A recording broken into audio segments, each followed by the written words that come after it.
సీతారాములు శివ పార్వతులు రాధాకృష్ణులు ఒక గంట. బొట్టు కాటుక పువ్వులు గాజులు పసుపు కుంకుమ ఒక జంట.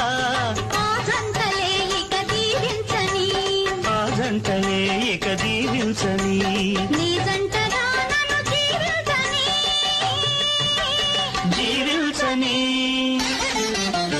నేనొక కోవెల కట్టుకొని నిన్నొక దైవము చేసుకొని తొలకరి ఆశల హారతులెన్నో ప్రేమగా నీకే ఇచ్చుకొని నన్నొక కౌగిలి చేసుకుని నిన్నే కాపురముంచుకొని తొలి తొలి మమతల మామిడులే తోరణములుగా చేసుకుని జగమే మరచి బ్రతుకే వలచి ఒదిగి ఒకటిగా